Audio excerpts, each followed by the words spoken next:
más a esta cuarta jornada de Mujer Rural de Gadis, con el objetivo de poner en valor a las fantásticas mujeres que están, en muchos casos, detrás del producto local y que son, sin duda, el pasado, el presente y el futuro de nuestro campo.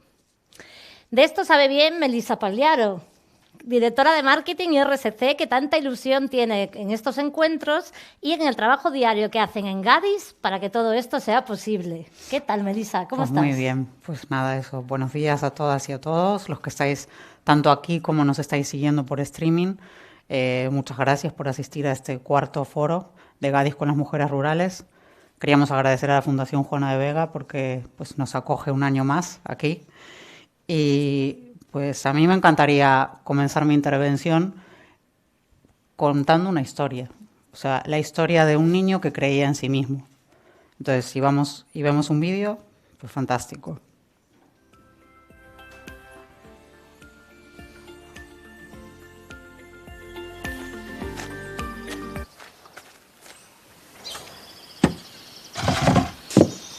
Si tuviésemos un camión, llevaríamos la madera más rápido.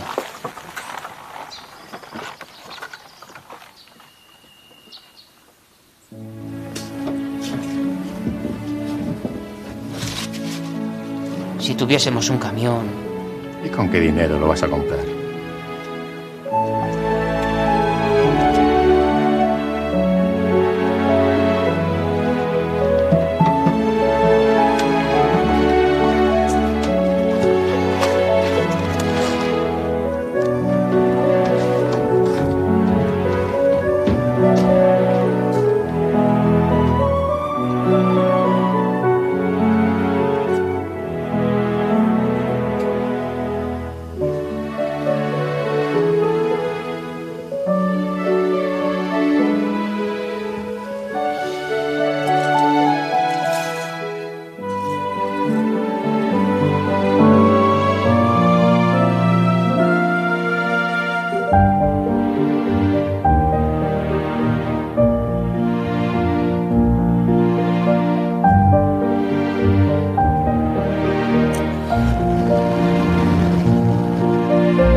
Pues esa es la historia de un niño que vivía en Aspontes y que su padre tenía un ultramarino pequeño y así comenzó todo para nosotros.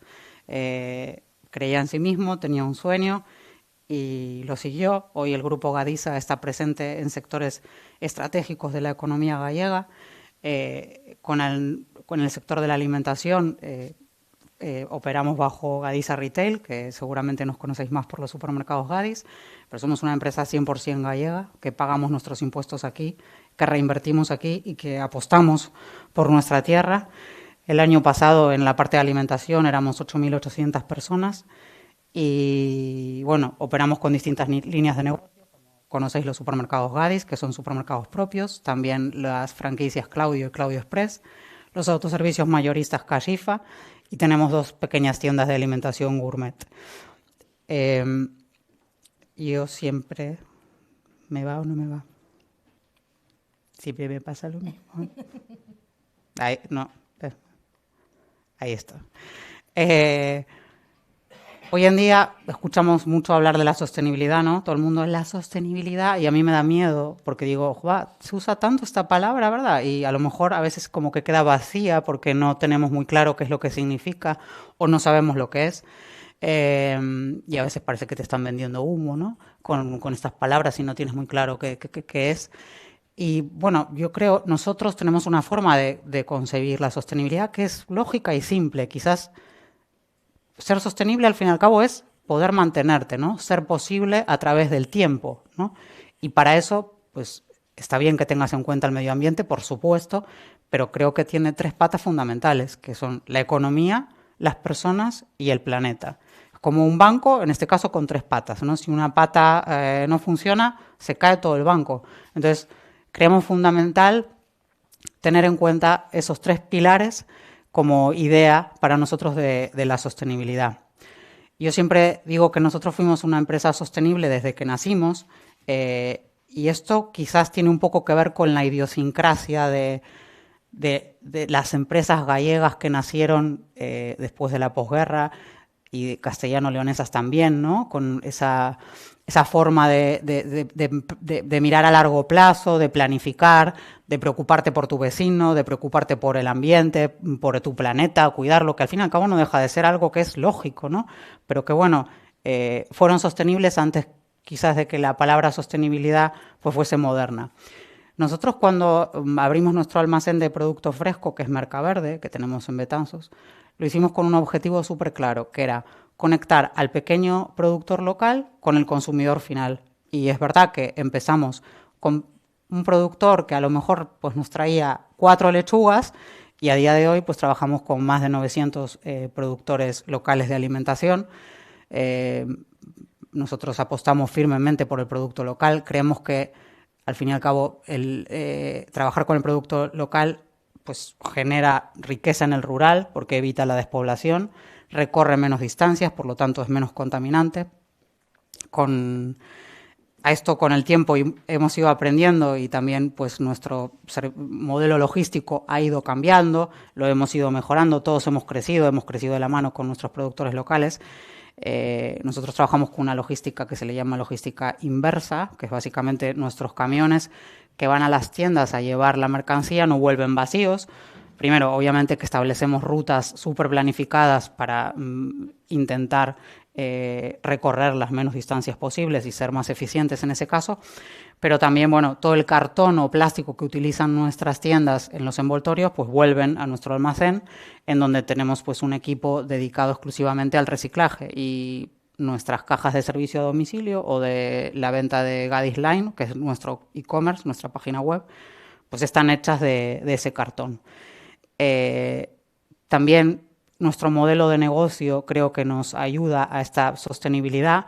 Nosotros somos una empresa que apostamos por las marcas, a pesar de que hoy vivimos en un mundo de marcas propias puras y duras. A ver, nuestro cliente merece elegir, por lo tanto nosotros le damos esa posibilidad, pero sí seguimos apostando por las marcas como diferenciadoras y apostamos por el mostrador, que eso para nosotros es nuestra ventaja diferencial total. El mostrador, el típico de carnicería, charcutería, pescadería, frutería, una época en que todas las empresas apostaban por el mostrador y bueno, pues cuando se dieron cuenta que necesitaban más gente, más personal cualificado, pues decidieron ir cerrando estos mostradores, pero nosotros seguimos confiando en él como un modelo de generador de empleo de calidad, gente más cualificada, como un modelo más respetuoso con el medio ambiente porque genera muchísimo menos plásticos el mostrador y mucho más consciente en cuanto al desperdicio alimentario, porque al fin y al cabo el cliente compra lo que necesita, ¿no? Y no más. Entonces, bueno, hemos ido creciendo afortunadamente con los años y todo esto pues nos ha permitido que seamos en el grupo casi 10.000 personas y en la parte de alimentación casi 9.000, que aportemos al gasto público 160 millones de euros al año, que son casi 500.000 euros al día, Esto nos permite pues devolver un poco, ¿no?, a la sociedad lo que nos da y nos permite devolver también siendo responsables y colaborando en distintos ámbitos como son solidarios, medioambientales, deportivos y culturales. No me voy a repetir, pero el año pasado a nuestros proveedores locales les compramos más de 540 millones de euros en mercancía porque seguimos apostando por el producto local como claramente como diferenciador frente al resto. El 98% del producto que nosotros compramos es español y casi el 50% de nuestras proveedoras son mujeres, que eso es súper interesante. Y poco más, no me voy a extender porque aquí lo que nos interesa en este espacio es poner en valor el trabajo de todas las mujeres y hombres, obviamente, pero hoy aquí es especialmente dedicado a las mujeres rurales que queremos reconocer lo que hacen, escuchar sus experiencias, compartir sus inquietudes, también, ¿por qué no?, escuchar los retos a los que se enfrentan diariamente que quizás no conocemos. Así que nada, solo agradecer a todas las personas que trabajan con nosotros, que hacen posible que esto salga adelante y en particular pues a las protagonistas de hoy, Ana, Mari Carmen, Marisa y Ángeles, que han tenido la deferencia de participar aquí y vamos a escucharlas, que es a lo que vinimos básicamente. Muy bien, Melissa, pues muchísimas gracias Nada, por tu gracias. exposición y tus palabras. Le damos Gracias un a fuerte vosotros. aplauso. Y ya me voy. Como ya comentaba Melissa anteriormente, le agradecemos a la Fundación Juana de Vega que nos acoja cada año y aprovechamos para recordar también que tiene su programa de emprendimiento y consolidación de empresas agroalimentarias abierto en este momento hasta el 5 de diciembre. Podéis encontrar más información en programapoyo.juanadevega.org. Y es un programa que ya lleva muchos años acompañando a empresas que a día de hoy son líderes y punteras en el sector agroalimentario, así que os lo recomendamos si conocéis también a gente que se lo esté planteando o incluso empresas que queráis darle una vuelta. Es un programa para la formación y la mentorización. Y os cuento también que conseguir la igualdad de género y empoderar a las mujeres no es simplemente lo correcto, sino que está demostrado que es lo que mejor funciona para acabar con el hambre extrema, para acabar con la pobreza y el cambio climático. Estamos hablando de una cuarta parte de la población mundial que se dedica a la producción de alimentos y aseguran la mitad del sustento alimenticio planetario y custodian el medio ambiente y la biodiversidad. Este año, bajo el lema de Mujeres Rurales en Ascenso, construir futuros resilientes con Beijing +30, es el Día Internacional promovido por la ONU Mujeres para visibilizar las desigualdades que aún sufren las mujeres del rural. Reivindicar la participación en la toma de decisiones, exigir sistemas de mayor protección social, reducir también la brecha digital, que es algo que comentaremos en la jornada de hoy. La conmemoración se alinea con el espíritu de Beijing +30, un plan mundial por la igualdad de género centrado en eliminar la pobreza, lograr la justicia climática y garantizar la participación plena de todas las mujeres y niñas en el desarrollo sostenible, vivan donde vivan. Además, tenemos que tener en cuenta que Galicia representa un ejemplo tangible de este compromiso global. Con la mitad de sus explotaciones agrarias en régimen de titularidad compartida, nos situamos a la cabeza del Estado español, casi doblando la media del Estado. Este avance consolida la presencia en el corazón del modelo rural, abriendo paso a una nueva forma de gestión, donde las mujeres participan activamente en la toma de decisiones, acceden directamente a los recursos productivos y contribuyen a construir un futuro más justo, resiliente y sostenible. No me quiero enrollar yo tampoco más porque tenemos ahora una próxima invitada con una historia con altos, bajos, emoción, arraigo y sobre todo mucha comunidad. Y vamos a darle un fuerte aplauso a Mari Carmen Sánchez Iravedra, fundadora y gerente de Embutidos Suarna. Mari.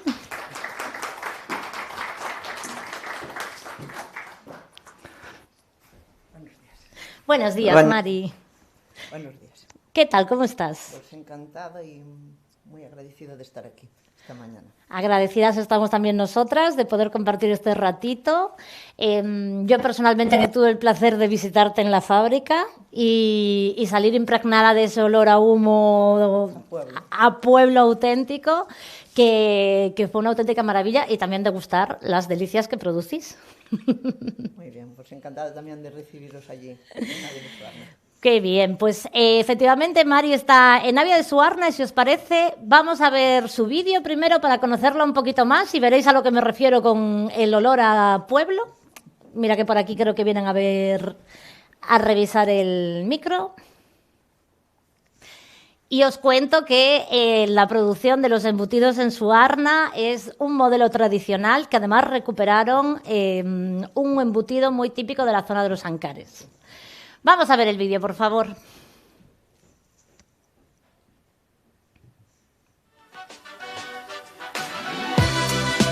Son Mari Carmen Sánchez Iravedra, fundadora e gerente de Embutidos Suarna, situado en Navia de Suarna, nos Ancares, Lugo. Temos unha tienda aquí na plaza e decidimos facer unhas androias para poñelas a venta. E vendémolas todas, ao ano seguinte vendemos máis, e sempre así máis, entón decidimos isto ten futuro, e xe vamos recuperar un embutido típico dos Ancares. Entón aí empezamos ca nosa fábrica.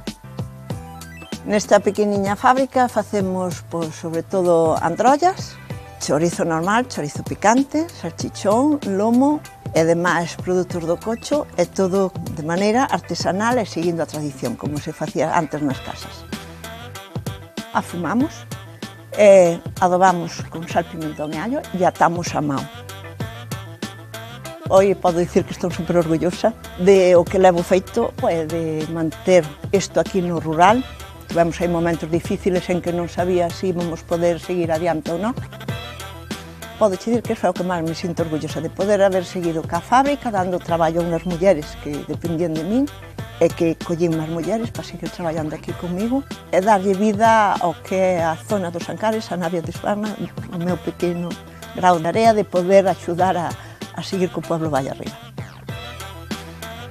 O que teño máis grande é o equipo humano que teño ao meu lado. Tanto as miñas chicas traballando aquí comigo, codo con codo, como os meus proveedores, como os meus clientes, que me valoran moito, e iso tamén é moi de agradecer. Para mí en Gadis tamén foi unha suerte que me chamaran e unha suerte poderlles vender, porque foi un tiro moi grande de venta. Deulle moita visibilidade aos embutidos, donde en moitas casas chegan os nosos embutidos ás familias, e un tirón de venta e de consumo que me fixo medrar como empresa, como persona e creando máis postos de traballo. Si, foi unha gran axuda.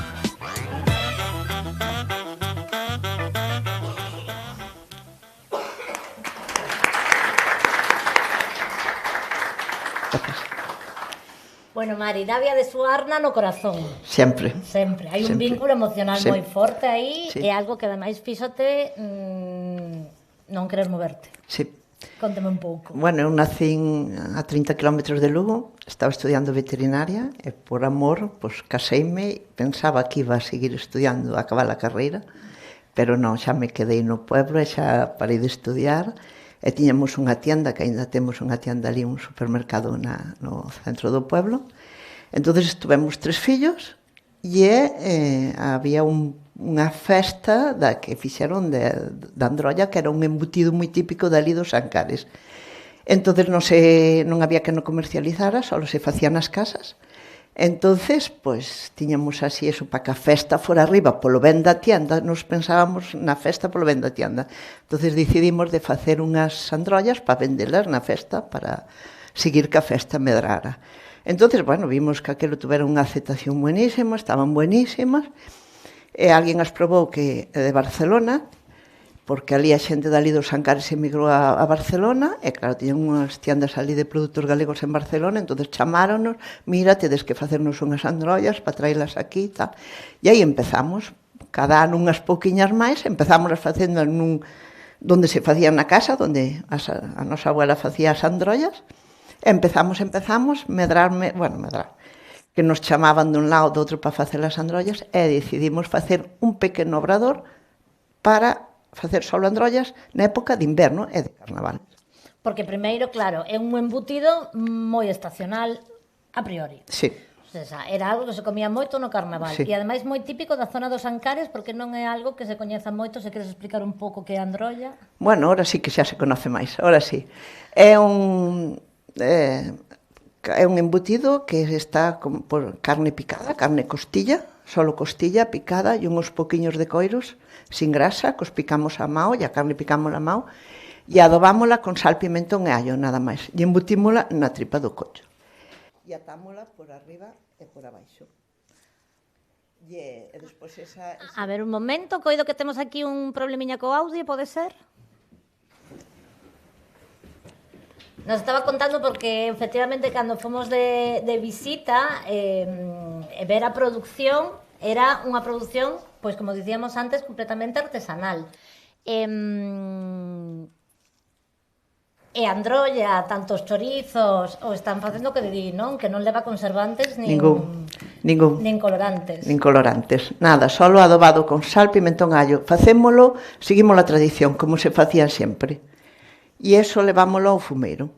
E ali están afumando, e a un secadeiro natural, onde vai todo moi lento, sin prisa, e onde cando vemos que está xa para salir á venta, pois, moitas veces quedamos sin eles, pero hasta que estén preparados justos para salir á venta non nos sacamos. Non se pode adiantar o proceso.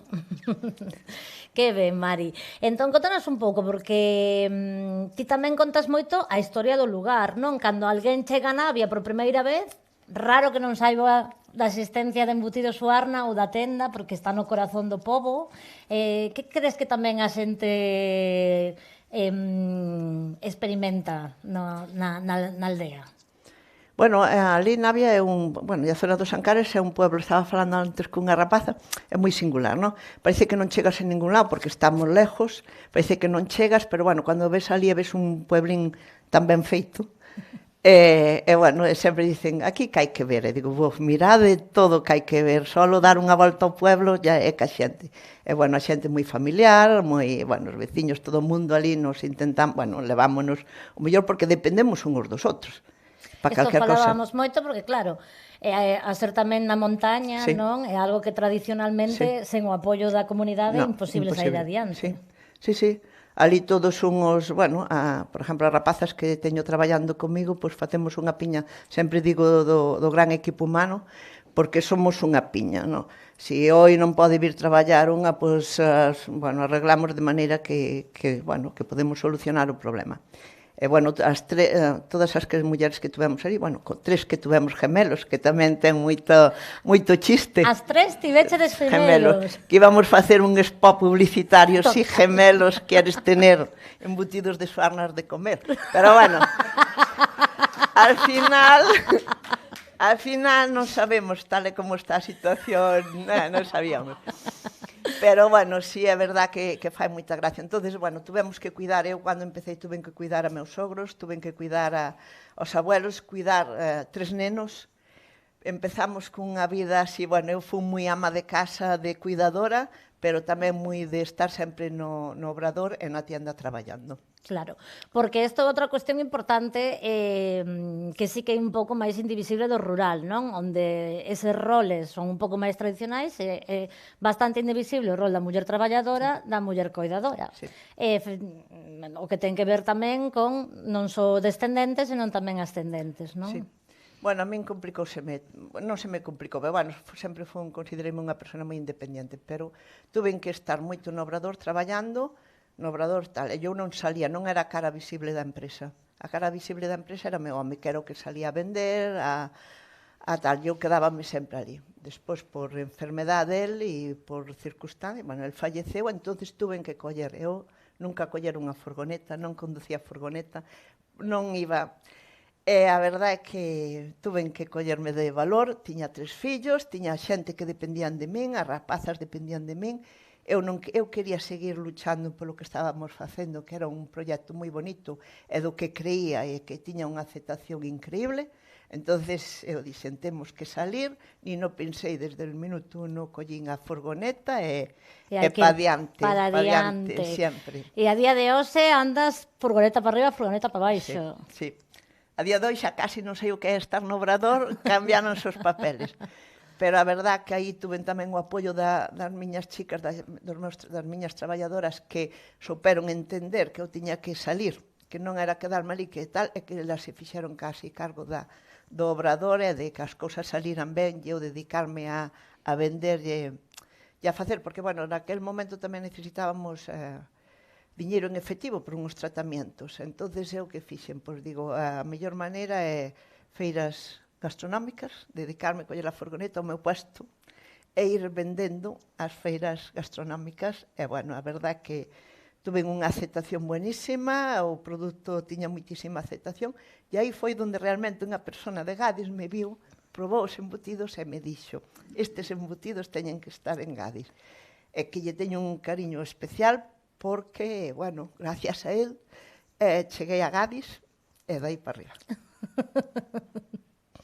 E te emociona moito esta historia porque é indivisible a parte persoal da profesional. Sí.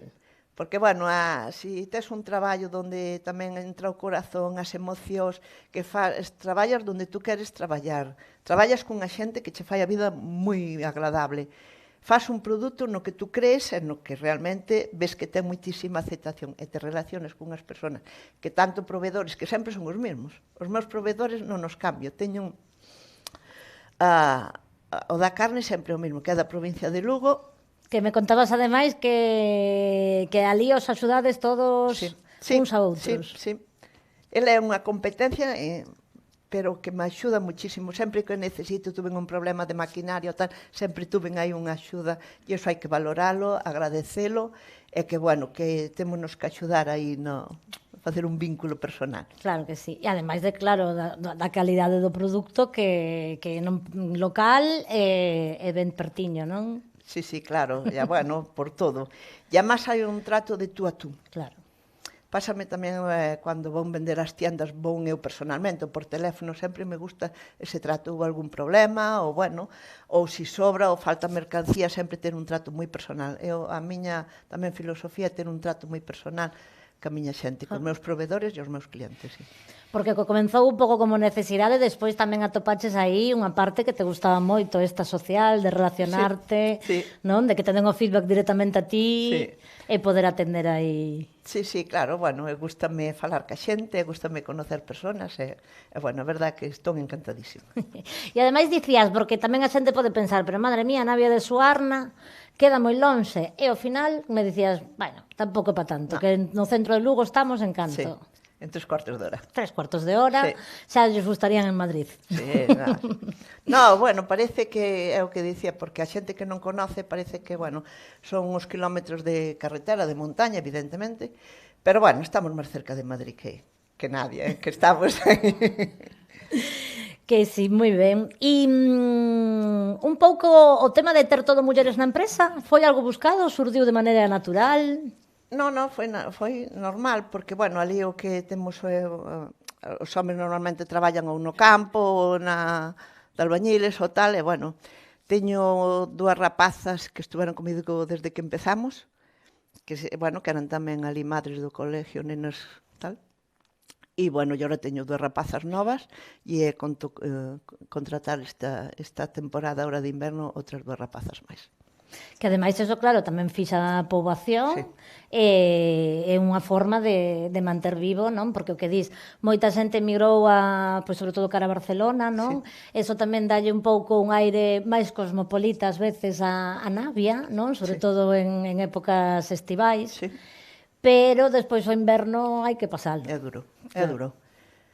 Pero, bueno, ahora virán outras 2 rapazas de fora onde xa lles damos unha casa, porque iso sí que anima moito a xente tamén, onde teñan un sitio onde vivir, onde xa podan entrar a vivir. Entonces, bueno, pero lo de mulleres é casualidade, pero que me vai moi ben con elas. Vaime genial cas mulleres. É unha boa casualidade. Sí. Porque ademais entendo que tamén a parte desta de conciliación e de flexibilidade laboral, non? Comprendendo tamén a situación é algo que Como pensas? Que no rural se pode máis xestionar de outra maneira, nun espazo pequeno? Sí, claro. Bueno, eu tuve 3 fillos e estudiaron no colegio en Navia de Suarna e saliron preparadísimos porque, bueno, son 2 ingenieras e un veterinario que non tiveron ningún problema de que dicen os colegios pequenos ao contrario, con uns valores estupendos e non tuven... O problema, sí, claro, é que cando vives alí, concilias alí, pero aos 16 anos os nenos vanse. E aí sí que xa te quedas, xa tes un paso aí donde os nenos hai a separación. Pero bueno, se tú queres vivir no rural, eles volven, teñen un sitio donde volver, teñen unha casa no pueblo donde volver, entonces non hai problema ningún. Claro que sí, que ademais me dicías, non, que moitos profesores que os destinan para ali, non, chegan chorando e vanse chorando, pero por diferentes razóns. Sí. Contame un pouco.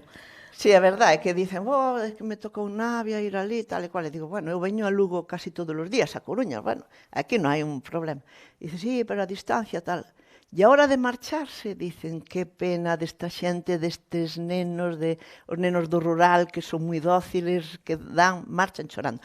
Pero os nenos, os médicos e toda a xente que vai traballar ali. Bueno, deixamos tamén para que vamos facendo tamén esta chamada, non, da comunidade e ao final esa cercanía que está no rural que non se dá nas cidades. Sí, é verdade. Hai que poñelo en valor porque está aí.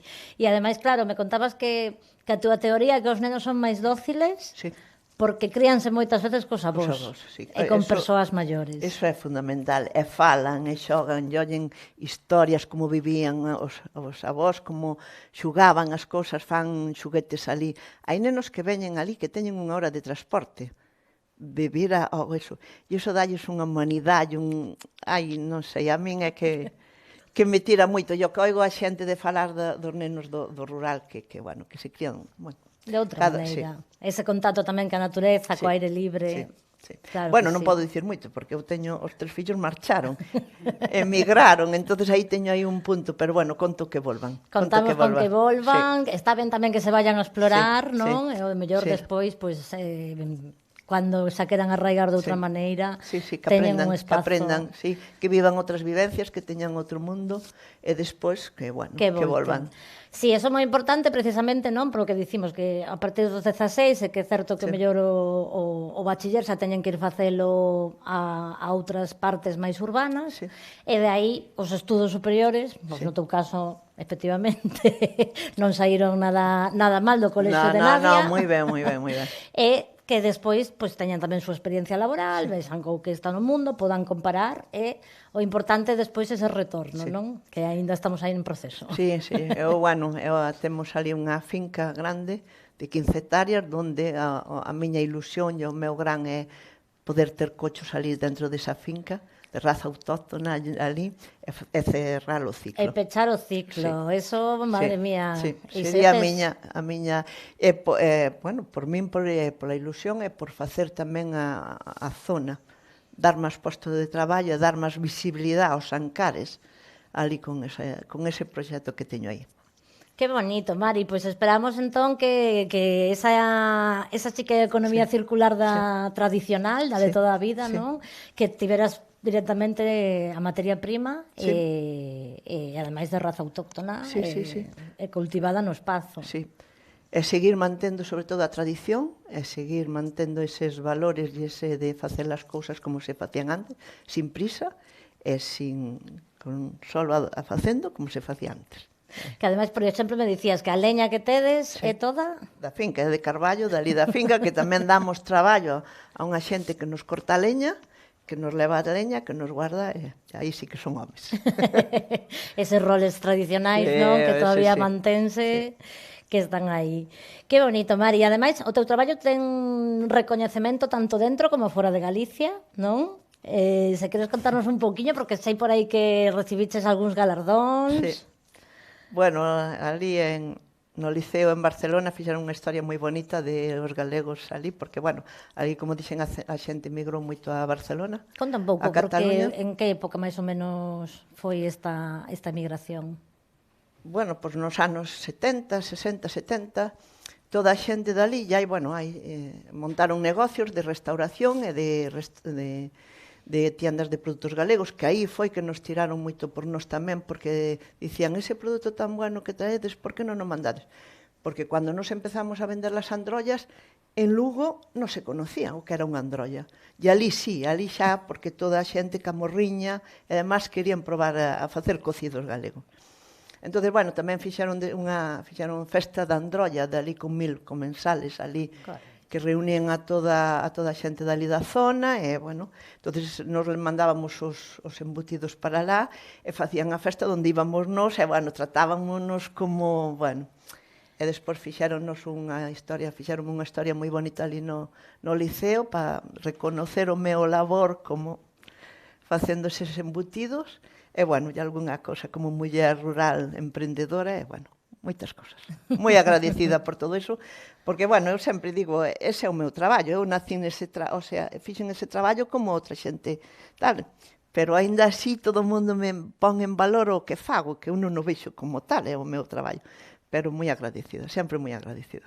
É moi orgullosa. É moi orgullosa, tes que estar, porque ademais camiñar contigo por Navia é un continuo de andar parando, saudando, sí, non? Sí. E tamén que te andas preocupando pois polas persoas maiores, sí, claro, que moitas delas están quedando solas. Sí, é verdad, sí. E a verdade que é moi bonito, bueno, pois ter esa oportunidade de telo vivido, non? Sí.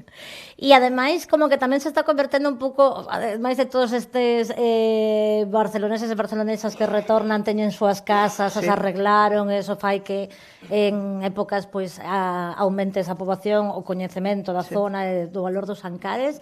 Temos tamén persoaxes importantes como Oliver Laxe. Hombre, moito. Que tamén está por ali pola zona, sí, e ademais vive ali. Gran cliente meu. Aparte de amigo, gran cliente. Sí. Que ben, porque me contabas tamén que bueno, que a vi polo que arde, non? Que tamén sí, gravouse pola sí, zona, se me contas sí, un pouquiño. Sí, gravouse ali, gravouse, bueno, todo forma parte dos paisaxes e todos son dali.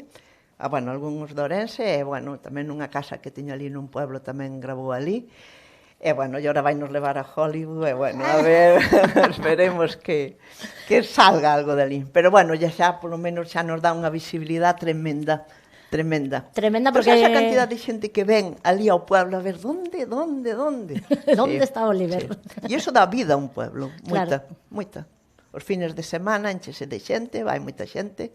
E, bueno, a verdad que moi orgullosos tamén de Oliver e do que fai, e do que tira pola terra tamén. Tamén, porque é un gran embaixador que sempre leva Navia polo mundo. Sí, sí, é verdade. Que bonito. Contame un pouco tamén, que mensaxe lle darías bueno, en xeral, persoas e en particular mulleres que o mellor se plantean se ir para o rural, se hai oportunidades, se non hai, ti que pensas disto? Sí, hai oportunidades, sí, claro. E non sei se é que deberíamos todos vivir un pouco na cidade e outro pouco no pueblo para valorar, para saber. Pero, bueno, hoy non hai distancias. Hoy hai, máis ou menos, os pueblos sí que é unha pena que deixen, bueno, os servicios, que perdamos servicios nos pueblos. Non deberíamos consentilo. Porque, bueno, si queremos que a xente volva, que a xente tal, o primeiro son os servicios, moi importante. Unha parte importante que estades pasando por aí por un proceso difícil co pediatra, me parece que era. Co médico. Pediatra non temos aínda, pero co médico, porque non queremos que se vaya, entón, se tiramos todos un poquitín e facemos todos un pequeno esforzo as administracións, todo o mundo que poda facer para que os pueblos sean máis pequenos, máis grandes, que non se perdan, que non se pechen cousas. O que temos sempre, digo eu, é abrir portas, non cerralas. Claro. Porque pechalas é moi fácil, pero temos que abrir portas e recibir e facilitarlle a xente que queira vir, facilitarlle as cousas. Darlles vivienda, facilitar. Facilitar o acceso, que ao final manter os servizos que xa están, melloralos. Sí. E facilitar ese acceso, porque oportunidades hai, a calidade de vida é moi grande, sabemos os que estamos vivindo no rural, ¿no? E sobre todo, pois, ter esta experiencia, porque sí que é certo que falase moito do éxodo que hai, que levamos, bueno, pois xa centos de anos con el, non? Do rural á cidade, pero que actualmente en Galicia, sobre todo, bueno, pues está liderado por as mulleres. As mulleres son as que, cando deciden emigrar para encontrar máis oportunidades no rural, arrastran con elas ao que dicimos, a toda a familia, tanto para arriba como para baixo. E aí é onde realmente pois, vemos que moitas veces non, ou estas persoas novas que saen e despois non retornan, a importancia de, por un lado, coñecer as dúas perspectivas para poder valorar, non? Porque moita xente que o mellor está no agro e que sempre naceu no agro ten a percepción de que, bueno, o mundo na gran cidade é algo impresionante e despois cambia moito o conto, non? Sí, bueno, é o que digo sempre, poder prepararse, poder vivir nunha ciudad, porque ter máis oportunidades para ter moita máis información de todo, aprender, que é moi importante, e despois valoras tú si realmente queres vivir en un sitio ou en outro, porque moitas veces as oportunidades están nas ciudades. Pero, bueno, hoy querendo podes vivir, traballar e poder podes te mover, e ademais temos tamén a parte tecnolóxica, non? Como vai o internet en Navia? Ahora moi ben.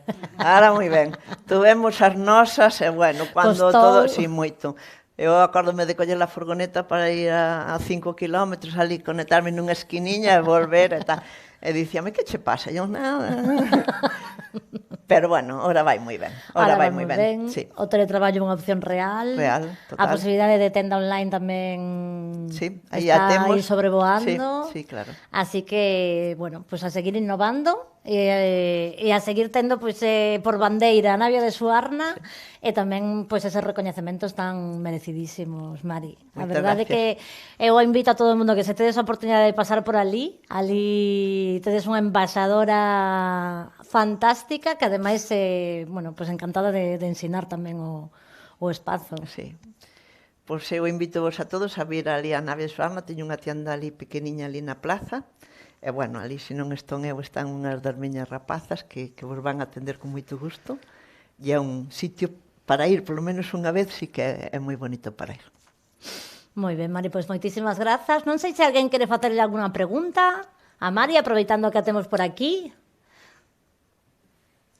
Carlos, a ver, se podemos achegar un micro, un segundo para que se escoite tamén polo streaming. Ola. Mira, eu dirixo o Centro de Referencia de Educación Ambiental en Galicia, que está aquí ao lado, en este mesmo Concello de Oleiros, no Castelo de Santa Cruz, chamase Ceida, non? E non é unha pregunta que non me resisto a, se me dan permiso de Gadis, facer unhas pequeniñas reflexións. Bueno, primeiro, decir, é deslumbrante a túa presentación e non sei como darche os parabéns porque me parece excepcional o que estades conseguindo. Despois, non sei se sabes que Navia de Suarna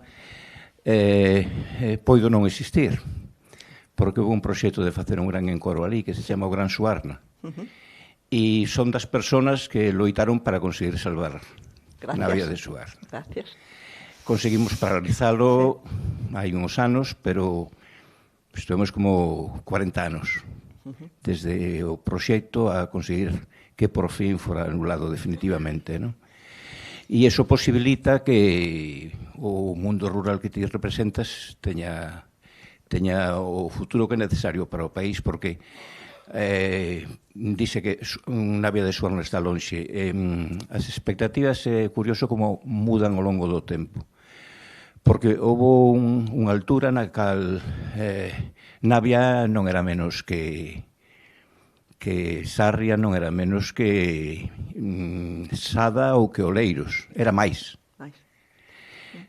Porque toda a poboación estaba distribuída por Galicia e todo o territorio estaba ocupado e traballado.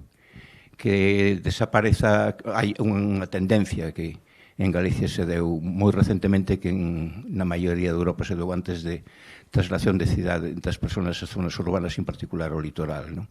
E que iso ten unhas consecuencias catastróficas se non hai uns apoios para que as iniciativas de persoas como ti poidan conseguir que ese territorio siga ocupado e darnos dereito, ademais, á soberanía alimentaria que toda a sociedade necesita.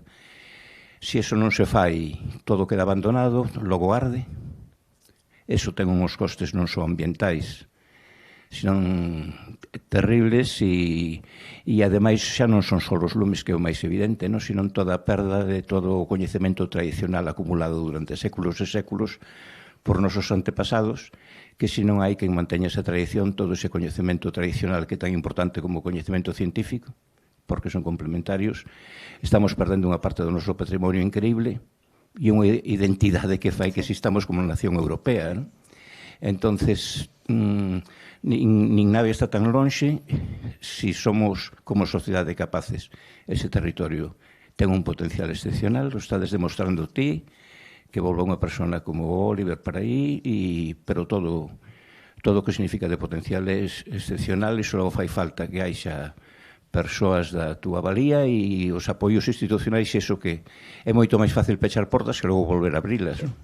Se conseguides que non volas pechen. Aí quería dicir, cando nos empezamos para facer o obrador, todo o mundo en contra, a miña familia, a outra tal, porque dicía, como vades facer se está aí un encoro, van facer un encoro, van a inundar Navia. E todo o mundo dicía que non fixéramos obrador, pero meu home e eu seguimos, vámolo facer, e fixémolo, e bueno, foi. É que é representativo o encoro que vos facedes se nos pasamos a reflexionar sobre os tipos de modelo de desenvolvemento que ten que ter Galicia, se facer encoros ou plantacións de determinadas árbores ou apostar polas persoas que producen uns alimentos de calidad que despois son premiados a nivel mundial en todas partes onde se producen, sexa en Navia, sexa en Vilalba, sexa na Terrachá. Pois un aplauso para Carlos, moitísimas grazas. Cristina, por aí. Bueno, bo día. En primeiro lugar, Mari Carmen, felicitarte. Facía tempo que non me emocionaba escoitar a unha muller falando. A verdade, penso que falo no meu nome, de moitas que estamos aquí. Sentímonos moi identificadas, pero desde logo é un modelo, un exemplo. Eu queria te preguntar, é moi importante, antes decían que a agricultura en Galicia, esa pequena industria, era un modelo heroico, porque claro, surdir dunha iniciativa basada na tradición, no traballo e nesa perseverancia que ti tes, que penso que ese capital humano é fundamental, e a xente que te rodea. Ti como ves o futuro, tendo en conta que no mundo da alimentación existen grandes empresas que tamén intentan ir a por esos mercados. Ti como ves ese futuro de cara a darlle nesa segunda xeración continuidade ao teu modelo?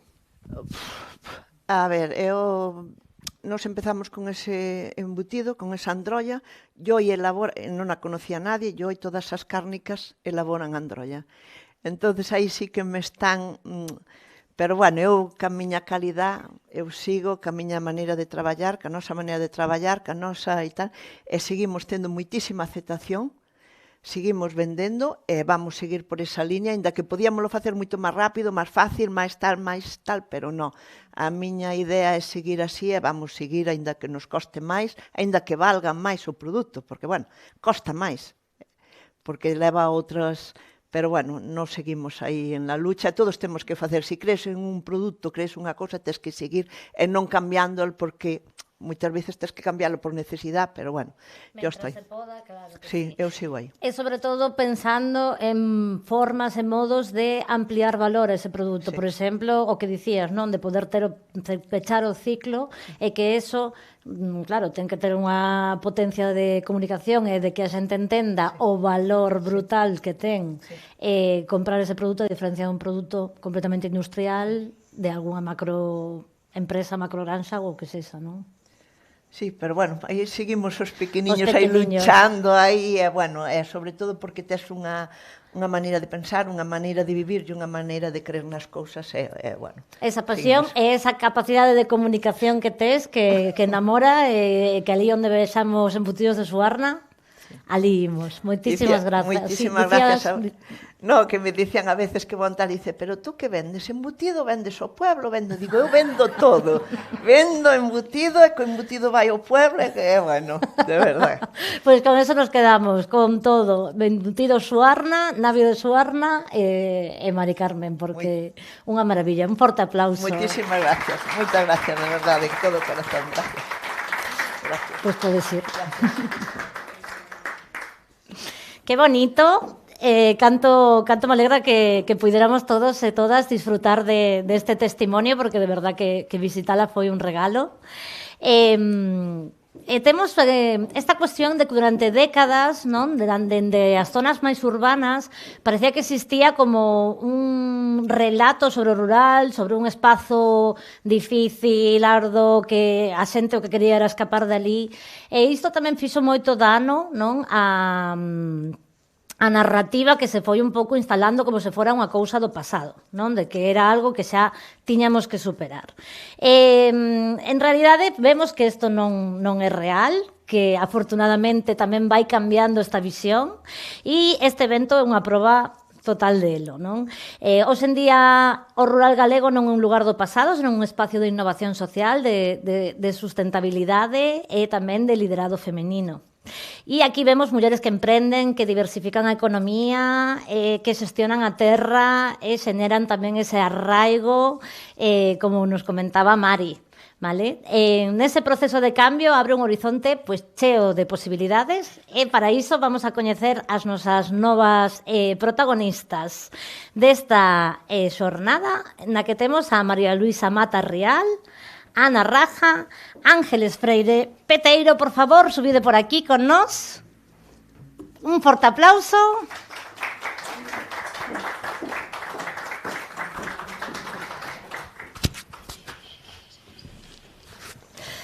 Y ahora tenemos aquí a tres protagonistas con historias también muy diferentes, pero que componen también una realidad de nuestro campo y de nuestro día a día, ¿no? Vamos a empezar por Marisa, que tenemos por aquí a la primera, y si os parece vamos a ver su vídeo para conocerla un poquito mejor.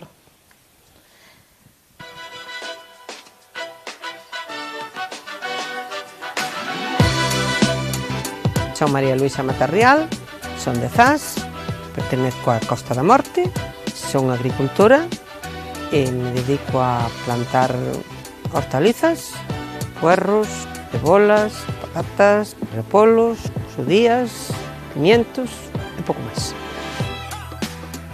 Eu nacín aquí en Zas, criei-me aquí en Zas, unha temporada pequena a Coruña, despois retomei, e non me dediquei a isto hasta hai 18 anos. Empezamos, despois incorporouse o fillo e aí seguimos. A min gústame o traballo que estou facendo e me gustaría que continuara.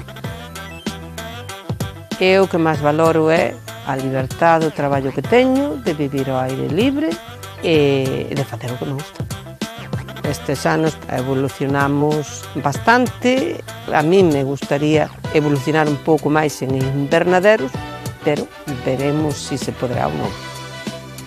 Para mí, ser proveedora de Gadis supón un orgullo, porque é unha empresa gallega. Eu estou contenta co trato que recibo e é unha tranquilidade, pois tamén de que plantas e que sabes que se a cosecha vai a ser boa, que vas a ter un sitio para comercializar. Gústame a forma que temos de comercializar con eles. Estou contenta.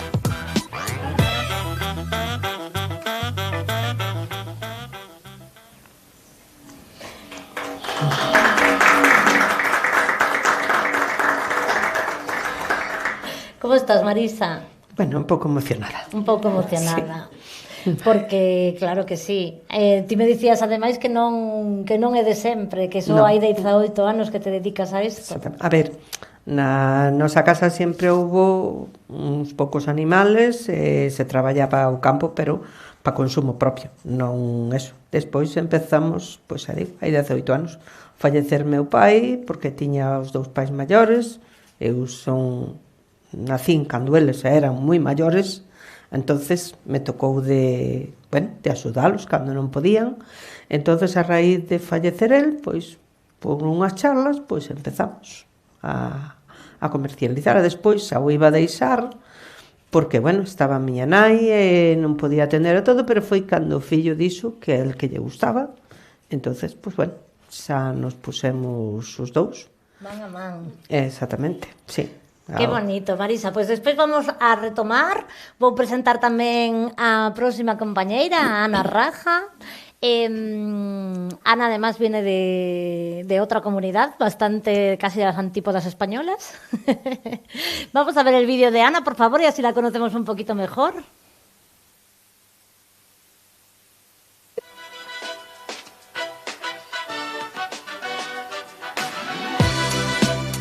Soy Ana Raja Clemente, soy socia al 50% de Obenfiel y estamos en el Ayuntamiento de Sermade. Nos dedicamos principalmente a grelo y naviza, pero también hacemos berza, perejil, calabacín, patata, un poco de todo. Soy hija y nieta de agricultores, llegué a Galicia hace 20 años, mi marido tenía la empresa y bueno, pues seguí dedicándome a la agricultura. Y en lo que me gusta el rural, me gusta el sector primario, es que ya es algo intrínseco en mí, como nací en esto, es que no sabría vivir si no fuese en el rural. Y me gusta mi trabajo, me gusta lo que hago. No me imagino otra cosa. Se habla mucho del rural, pero eso lleva intrínseco el sector primario. El rural no solo son paisajes bonitos. Sin producción, sin que se genere riqueza, es algo vacío. Pero hay que concienciarse de eso para poder ir evolucionando y las nuevas tecnologías tienen que servir para eso, para que el sector primario avance. Hay que mojarse en los colegios, en los institutos. Tiene que haber una cultura y un conocimiento del sector primario. Porque a los niños, ni los que son hijos de los que nos dedicamos a la agricultura y a la ganadería, tienen esa cultura y ese conocimiento. Y esto tiene que evolucionar para que no sea tan difícil, no sea tan duro. La relación con Gadis bien, ya empezó mi marido, pues no sé, hace ya más de 20 años, sobre el 2001 aproximadamente. Cuando yo llegué me sumé a la empresa, hace 19 años. El personal es el que recolecta, yo también a veces ayudo. El pedido lo recibimos sobre las 2 o 2 y media de la tarde. Pues a primera hora de la mañana pues empezamos a trabajar y entonces cargamos en el camión y soy yo quien voy con el camión a Gadis.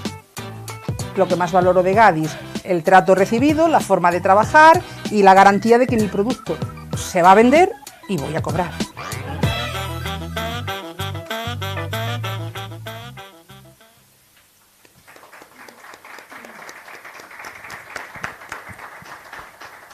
Desde Murcia era Ana. Y que me decías que cuando llegaste tú tenías la idea de que los manantiales era agua que bajaba de la montaña. Sí, claro. Yo imagínate en Murcia, con el problema que hija y nieta de agricultores, el problema de agua en Murcia, pues yo me imaginaba el nacimiento de agua que era una cascada y cuando yo veo los prados, las burbujitas de agua, es que lloré, no podía parar de llorar. Entonces... Un cambio importante. También me llamó la atención otra cosa, es que aquí no hay rejas en las ventanas, aquí no roban. Digo, bueno, qué bien voy a vivir aquí. Y aquí te quedaste. Aquí me quedé. Fenomenal, Ana, pues muchas gracias. Después nos cuentas un poquito más. Y vamos a ver el vídeo de Ángeles de Aldea Green. ¿Qué tal estás? Bien. Vamos a conocerte un poquito mejor con tu vídeo.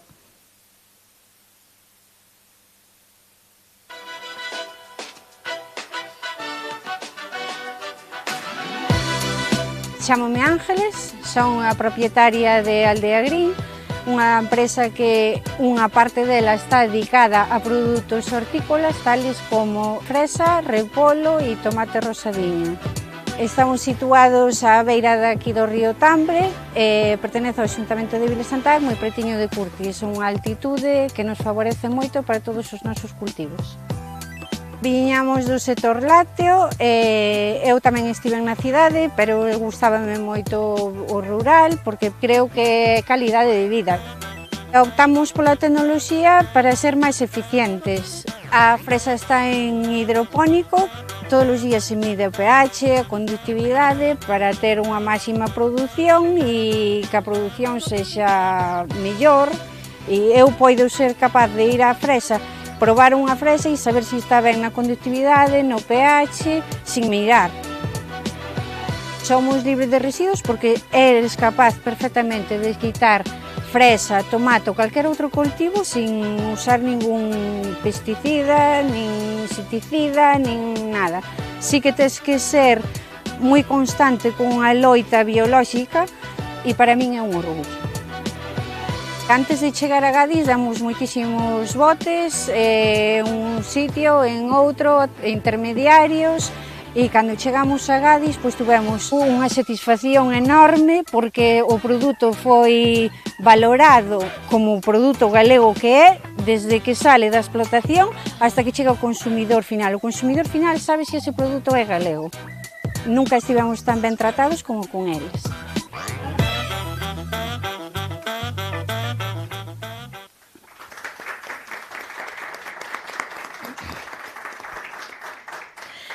Ángeles, tú me decías que una de las razones principales por las que apostasteis por esta guerra biológica, ¿no? Ese pequeño ejército que tú le llamas, sí.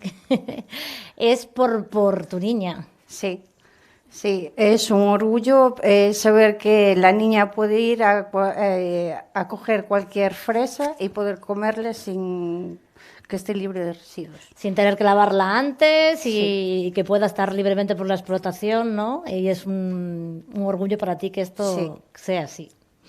Qué bien, Ángeles. Voy a aprovechar para preguntarte, porque en tu caso, además de que me decías que este año además tuvisteis pues, que una guerra bastante grande con los bichitos Sí. y que al final ganasteis. Sí.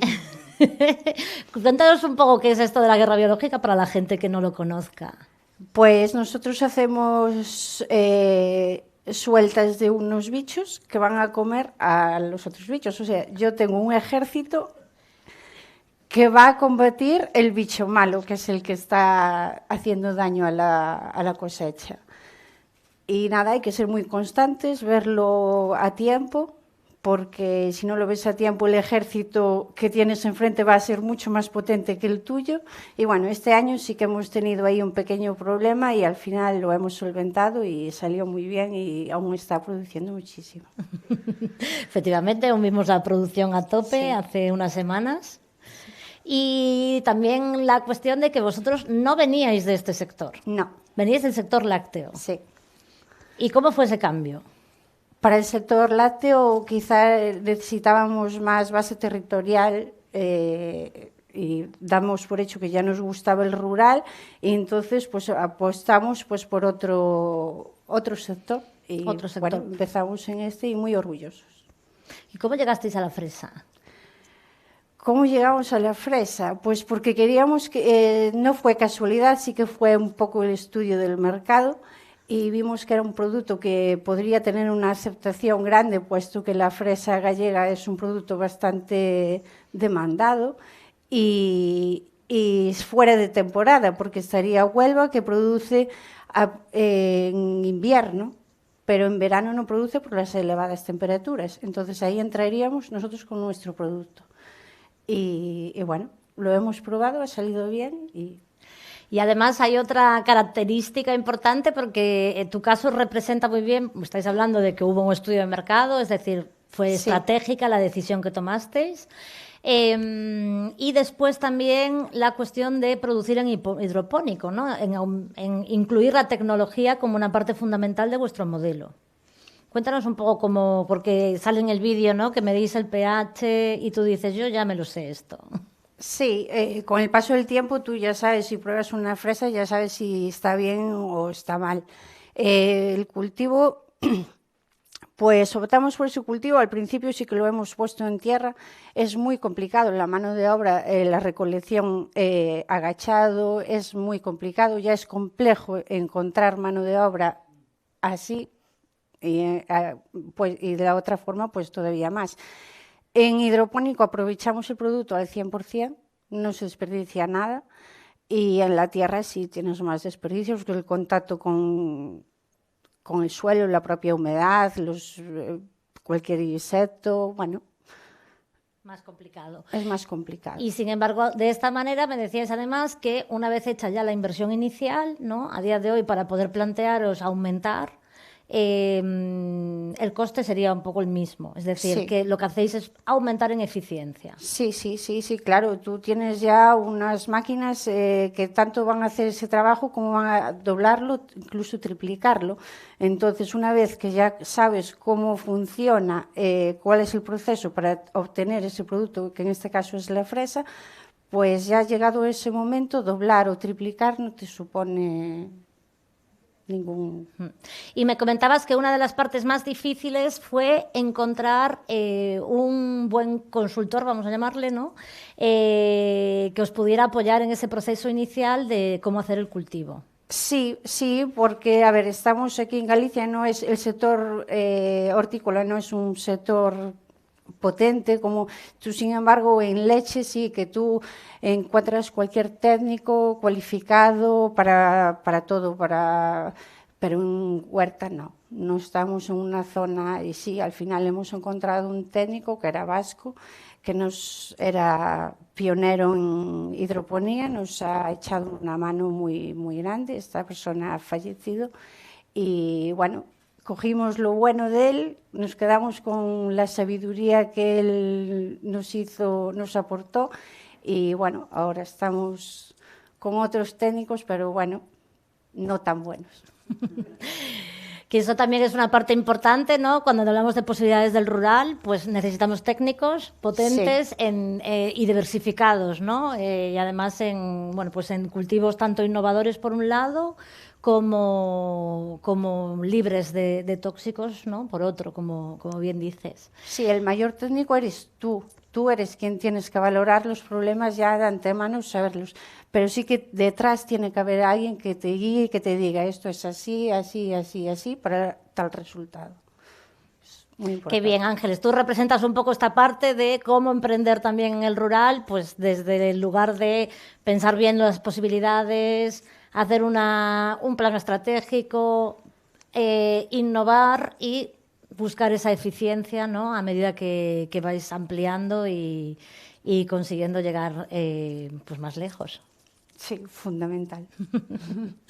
Muy bien, pues aprovecho entonces para contar también con Ana, vamos volviendo por aquí porque tú insistías, ¿no?, en la importancia también de que a ti te encanta, representas un poco esa parte de hija y nieta de agricultoras que no sabrías vivir sin el rural, pero que también dices que esto tiene que innovar, tiene que actualizarse para que no sea tan duro, ¿no?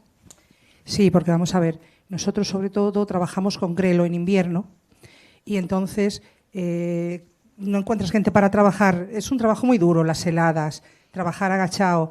Y bueno, entonces nosotros, mi marido empezó hace 21 años con Gadis. Yo vine hace aquí 20 años, pero bueno, en un principio, hasta hace 5 años no me incorporé, porque él tenía una explotación de ganado vacuno en ecológico. Uh-huh.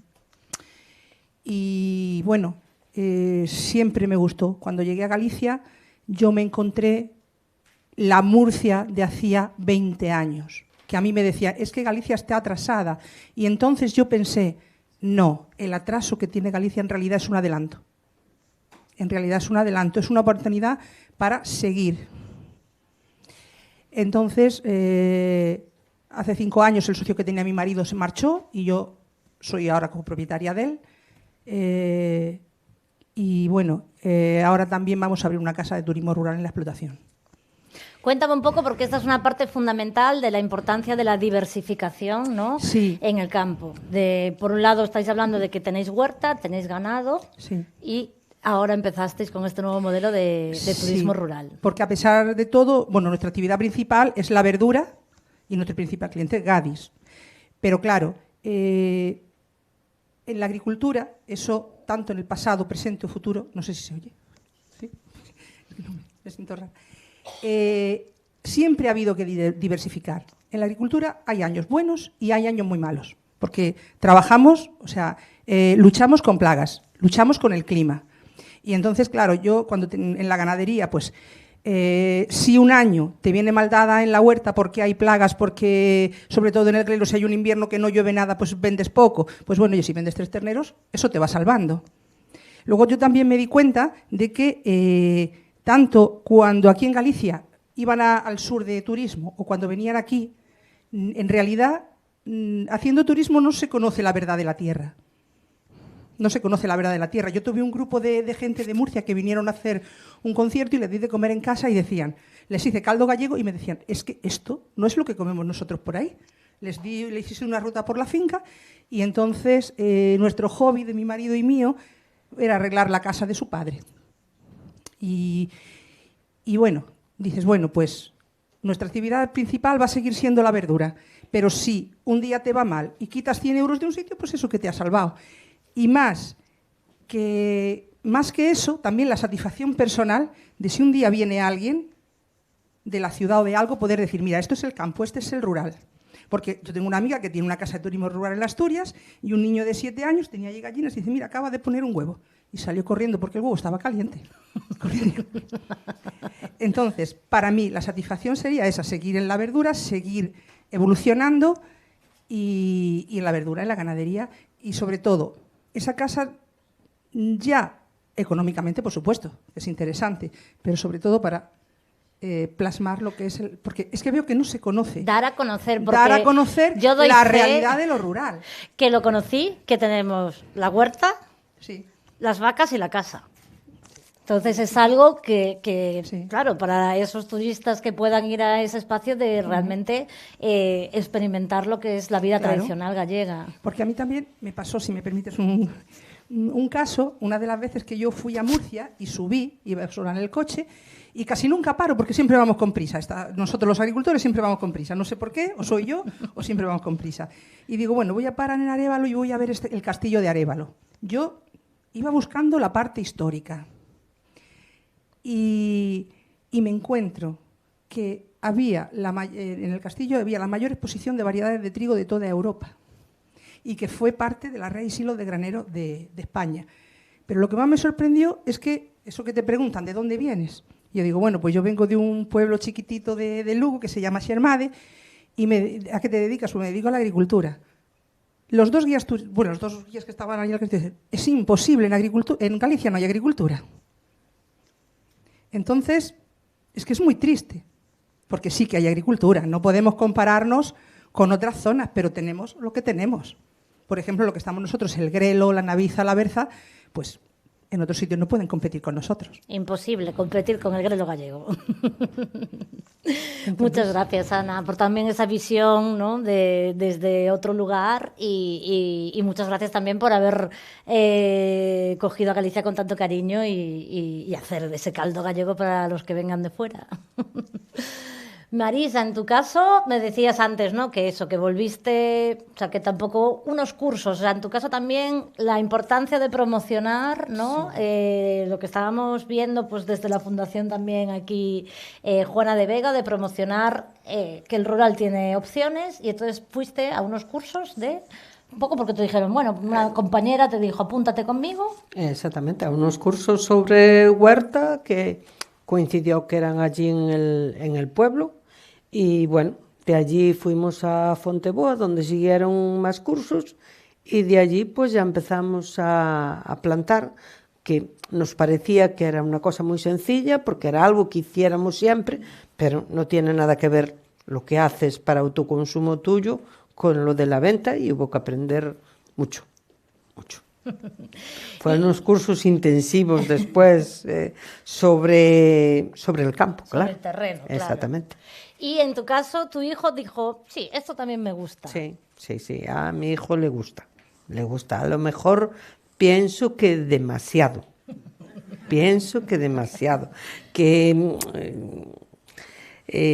tiene muchas horas, no le importa menos madrugar mucho, pero por la noche extenderlo no hay problema. Esa es una de las grandes cosas que tiene el campo, ¿no? Que al final el trabajo hay que hacerlo, pero sí. Un poco como gestiones esas horas, exactamente, ya es lo que cada uno prefiera. Exactamente. Lo que pasa es que, claro, mientras estás tú solo, lo puedes gestionar. Ahora que ya van viniendo retoñitos atrás, pues claro, no puedes estirarlo muy a la noche, porque si no, no tienes contacto con los hijos, bueno, con las hijas en el caso de él. Y entonces, pues claro, eso también se nota y tienes que hacer eso, pero sí, a él le gusta mucho. Qué bonito. Y vosotros también estabais ahí pendientes de ver si podéis ampliar y si al final es él, ¿no? El que se queda con todo, a ver, porque tú ya estás en proceso de... Exactamente. Yo, como se suele decir, ahora ya voy en picado cuesta abajo. Espero poder ayudar mucho tiempo, vamos, que no soy de las personas que está pensando hoy la jubilación, que después, sí, pero a mí me gustaría, mientras pudiera, seguir ayudando. Echando mano pasas a consultora técnica de... No, me gusta mucho... Estar ahí. Meter la mano en la Exactamente. tierra, me gusta mucho estar ahí cosechando, me gusta, eso me gusta. Más a lo mejor que la parte logística. Sí. Claro que sí, que tiene una parte, pues claro, que no siempre gusta, pero el hecho de, me decías, ¿no? La libertad de estar al aire libre, que hay días que, claro, que son... Más, a ver, hay días que, como el de ayer, de mucho viento, bueno, agua no tuvimos mucha, pero también tuvimos, pero mucho viento, entonces dices, ay, qué bien se estaba ahí en casita. O un día de sol fuerte y dices, bueno, a las sombras estaba mucho mejor, que bueno... También procuramos jugar con eso, mirar las fincas que nos pueden coincidir de sombra o de abrigo del viento. Eso también lo miramos mucho, ¿eh? Dejamos siempre fincas. Mi hijo a lo mejor no, pero yo sí, no, vamos a ir... Ay, no, ahí no. Eso lo dejamos para un día que venga viento, que se está mejor. Se está mucho mejor. Esa es la parte también importante de conocer tu terreno y... Exactamente, porque a ver, si tienes que hacer el trabajo, en cuantas mejores condiciones puedas, mucho mejor. Adelantas más y estás mejor. Bueno, pues una última frase que queráis decirle a esas personas o mujeres que se animen a quedarse o a venir al campo. ¿Qué les dirías, Marisa? Si le gusta, sí. Si no... es algo muy vocacional. Es un trabajo duro para llevarlo a contragusto. A contragusto. Ahora, si te gusta, sí. Sí, muy bien.